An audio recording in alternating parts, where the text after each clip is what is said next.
Emmanuel de Merode, welcome to the 12th Forum for the Future of Agriculture in a rainy Brussels here this morning. I know that you're going to be a discussant on stage later on this morning on financing sustainability and what is growth in the 21st century. If I can begin with a quick introduction of you. You are the director of the Virunga National Park in the Congo, and of course you've been very much involved in using the park to generate income.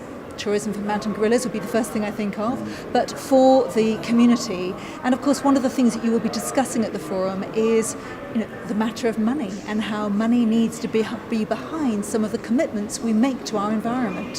What will you be telling the forum today? Well, yes, it is very much about money when you're in a region which is one of the poorest on earth. That's a primary consideration for, in our case, 4 million farmers who live close to the park boundary, within a day's walk of the park boundary.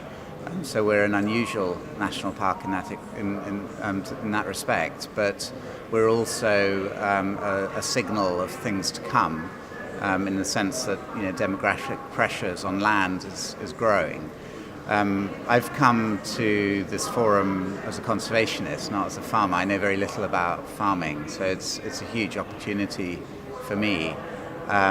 But it's also incredibly important to really understand more about farming systems because, as a conservationist, we can no longer afford to distance ourselves from the lives of people living around the park. And so that's a critical survival imperative for the national park.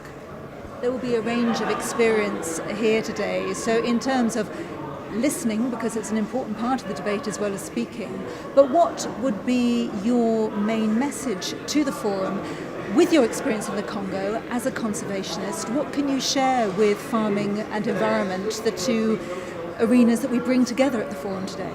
Well, I'm not sure sharing is the right word in the sense that we have everything to gain.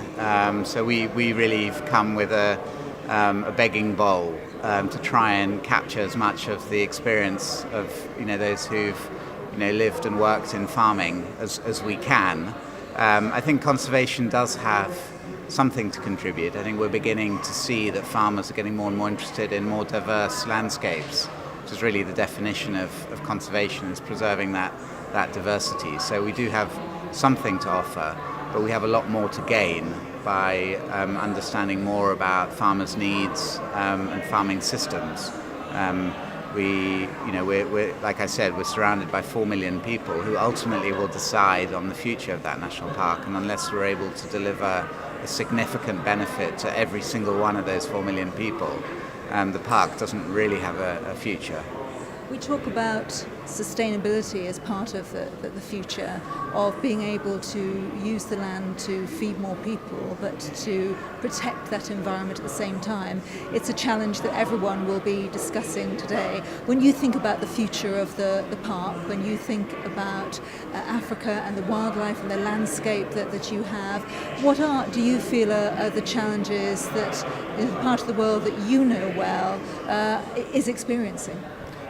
So in terms of the challenges, there's one sort of fundamental reality that we're only just beginning to really be confronted with, which is that we have these vast protected areas in Africa, that many of which are World Heritage Sites, natural World Heritage Sites. So by definition, they're there for the benefit of the whole of humanity, but they also have an enormous cost. And that cost is almost entirely being borne by those who can least afford it, which are the people living around the park, who are some of the poorest people on earth. So what we have is a very disturbing expression of social injustice that needs to be addressed. And so that's really where the financial sustainability issue comes in.